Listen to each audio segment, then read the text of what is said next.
7-Up proudly presents Perry Wood, who brings us America's Answer, an exclusive and authentic report on the progress of American defense.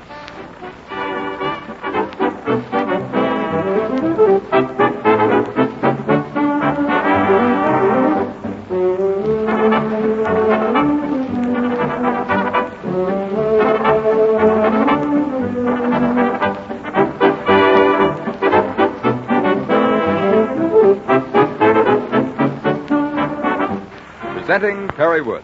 Thank you, Gene Erickson. Good evening to you all. This program tonight is transcribed because it just so happens that I will have to be out of town tomorrow, Tuesday night. But I'll be back again Thursday. But I got to fooling around, as I do, and I looked up two words. One is espionage and the other is sabotage. Now, we talk a lot about those two words, and I wonder just how much any of us know about them. And here's how it's written in the dictionaries. Sabotage is defined as the practice of spying on others or the employment of spies, systematic, secret observation of the words and conduct of others. And sabotage is defined as the willful injury to our destruction, of machinery or materials by workmen, similar interference with government activities in times of emergency, willful restriction of labor or production. Now, every government strives tirelessly in times of peace, and particularly when threatened with war, to learn everything pertaining to each other's military organizations. The United States is covered with a net of foreign agents who, under the direction of their own intelligence services, are detailed to the performance of espionage assignments according to a comprehensive plan. And foreign intelligence services have always managed to find, unfortunately, American citizens who, through cupidity or stupidity, deliver information to them. The foreign intelligence services and their agents are interested in everything which arises, we might say, in the service of military and naval personnel.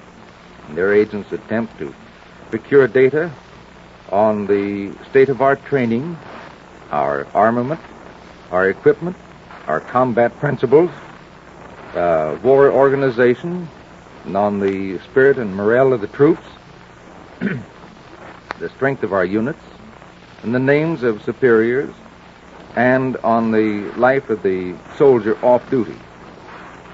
And it shouldn't only be the soldier, but the sailor and the Marine, the Coast Guard as well. And special value is attached by foreign intelligence services to the procurement of orders and secret orders, of service regulations and specifications, and of photographs and drawings and sketches of all kinds. But it is, however, equally as important for them to find out what we do not have as it is for them to find out what we actually have.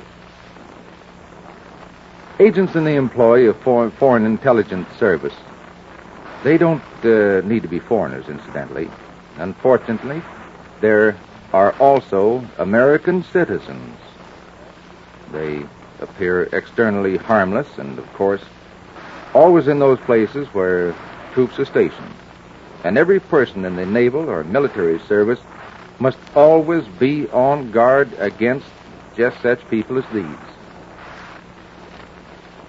The agents of foreign intelligence services like to approach under the guise of a former soldier or sailor or Marine, and have either actually served or have been schooled with sufficient facts to carry on a plausible and convincing conversation regarding military service at the time that they claim that they were in it. And they seek to make the acquaintance of servicemen in cafes or other public places where they can invite prospects to have a drink or whatever it might happen to be and to sound them out. They like to tell how it was in the old days when they were in the service or in the World War. Then they want to know how it is today. One should therefore be suspicious and careful regarding all invitations and conversations of this kind. Once the acquaintance has been made, it will be cultivated and gradually worked up to the stage where one will feel that he has a new and trusted friend. When this stage is reached, the agents then attempt to reassure their intended victims by asking to borrow some military book to read. Generally, they want one which, can be bought in any store or is in general circulation without restriction. And it must, of course, appear as harmless as possible. When they've reached this stage with the servicemen, then they feel rather safe. And then they appear with other requests, such as service orders, and, service leaflets, service regulations and specifications, or service drawings and sketches are desired, as we'll say, only a matter of interest. And they even, under some circumstances, offer money for these things. The arrest and delivery of foreign agents is not the affair of the Marine or the soldier or the sailor. That is, generally speaking. However, saboteurs and other agents apprehended in the act of sabotage or similar activities should certainly not be allowed to escape. The serviceman is not a criminal official, we'll say, and in most cases, when he has promptly and intelligently reported suspected saboteurs or agents to the proper authorities, he has done his duty. That's the end of that.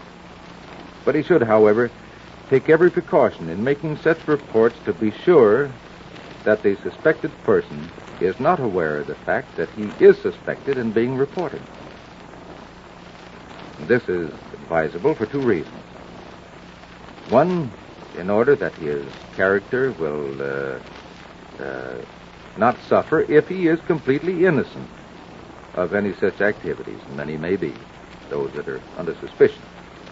And two, in order that through him, the higher-ups in his group may be discovered if he is actually engaged in subversive activities. Every suspicious case should be definitely reported.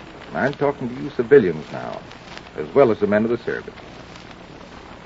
Because what in detail is to be done to deliver and apprehend the agents of foreign intelligence service will be told you by your superiors. Or if you want to go down to the FBI and find out what you are supposed to do, they will tell you. The strictest silence must be preserved in every single case, even toward your comrades, we'll say. Because a successful campaign against the Foreign Intelligence Service can be waged only when each and every man does his duty and reports immediately to his superior every single suspicious case. There are agents of foreign intelligence services everywhere. When I say everywhere, believe me, I mean just that. They work to a definite plan. If they have secured their victims, if a man has accepted money for them, they become extortioners. And they threaten with report to the military authorities of the victim does not necessarily bring them the material which they require for their chiefs. The agent now has the victim in his hand, we'll say. He can do with him just exactly what he pleases. In other words, you stubbed your toe once, and there you are. He squeezes him like a lemon. And then when no more is to be extracted from him, an anonymous postcard, a letter, reports him to his commanding officer. Now, theft, desertion, or ignoble death, or suicide, that is the career of the serviceman who has fallen into the hands of foreign agents. Because no soldier has ever become rich through treason. No one has ever escaped his debts through betrayal of his country. Now remember those words. More likely, he's wound up in prison or has been sentenced to death. And that should be noted by all those who, when in debt, foolishly believe that they can get out of their financial difficulties by betraying their country. That can't be done. And he who is in legitimate need of money should confide in his superiors. And they can advise, and they can and will help him. And then under the heading of note, we'll say, on the representation of a legitimate financial emergency, assistance may be rendered in the form of support, money advance, loan, or emergency contribution. And information can be obtained from your company commander or from your chaplain. But don't turn to the agents of Foreign Intelligence Service. They have no personal interest whatsoever in any serviceman and only want to get information in the very cheapest way. Every man in the service should be aware of this fact. Every little detail of your service is important to Foreign Intelligence Service. It, with thousands of other reports, is fitted into its proper place, like a jigsaw puzzle by the central officials in the foreign countries. And in the end, there is a picture which shows all that is wanted to know by these people who are not friends of this country of ours. And for this reason, utmost care is demanded in all traffic vehicles, trains and streetcars and buses and taxis and airplanes and so forth, or in public places such as your theaters and movies and bars. And don't talk about the service in the canteens or barbershops of even your own barracks. Now, that sounds silly. But always remember, the enemy is listening in while you are talking. Be suspicious about former acquaintances and friends. It's much better to be cautious at all times than at just one time. And never write that which you already don't dare speak. Divorce yourself from certain self-importance. And this applies especially to men assigned to aviation, parachute troops, communication duties, and artillery. They must be able to control themselves. An old war principle which has proved itself for ages is endure, preserve, and shut up.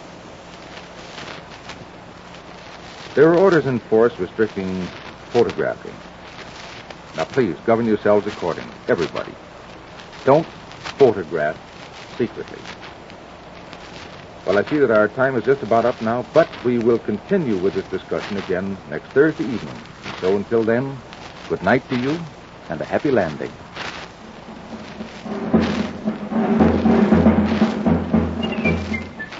You have heard Perry Wood, who has brought us America's Answer, an exclusive and authentic report on the progress of American defense. Tune in next Thursday from 6:45 to 7 up, when Perry Wood again brings you America's Answer.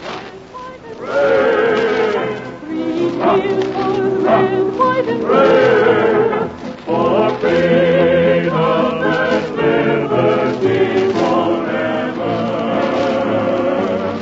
Three cheers for the red, white, and blue.